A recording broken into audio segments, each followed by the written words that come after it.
Thomas and the Railtour. The engines were excited.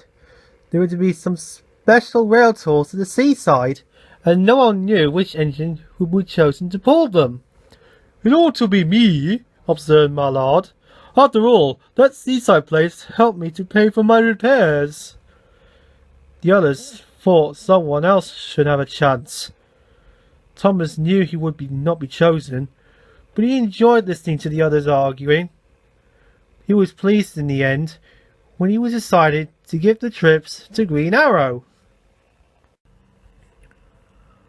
When Green Arrow returned from the first tour, he said he had never seen so many people.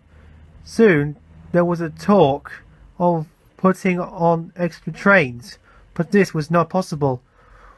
"All we could do is add extra coaches," they said. "But then Green Arrow can't pull a train that heavy on his own." "Of course I can," he scoffed. "My brothers and I did during the war." "Can I help?" asked Thomas. The man in charge stared. "I don't see why not," he said. In the morning, Thomas's fireman arrived early. Thomas's fire was lit, and while the warmth crept through his boiler, the fireman made sure all his moving parts were well oiled. Behind, Green Arrow was being prepared too, and when they were both ready, they set off to find their coaches. The platform was jammed with an admiring crowd, which didn't seem to get any smaller than a trainload of people were in their seats. Thomas was coupled in front. He was pleased. He liked to see where he was going. At the seaside station, Thomas was turned round so he could go in front again. After a rest, the engine set off once more. A ruined abbey stood at the place where the line curved beside the river. A crowd had gathered to wave and cheer, but Thomas wasn't watching them. Looking ahead, he had seen something strange. "Beep, beep! Stop, stop!" he whistled in alarm.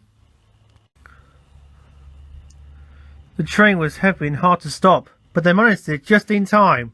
Now everyone was able to see that in front of Thomas, the rail near the river was lower than the one on the other side.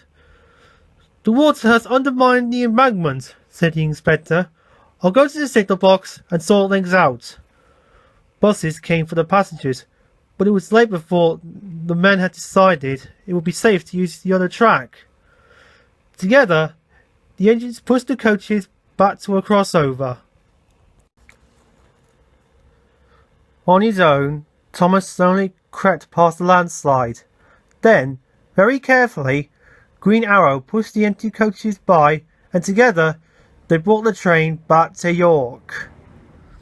A few days later, a party of important-looking people came to the museum. One was the man in charge, and beside him was the Fat Controller. "Oh dear," thought Thomas. "They've come to take me away for frightening that child." But the Fat Controller was smiling. The man in charge held up his hand for silence. "Thomas," said the man in charge, "your controller told us you are a really useful engine. He is right. For saving a nasty accident the other day, we have decided that you should become an honourable member of the National Railway Collection. This special plate will remind you of your visit to us. Ladies and gentlemen, 3 cheers for Thomas the Tank Engine! Hip hip, hooray! Hip hip, hooray! Hip hip, hooray! The noise nearly raised the roof. "Well done, Thomas," smiled the Fat Controller. "I knew you would be a credit to our railway."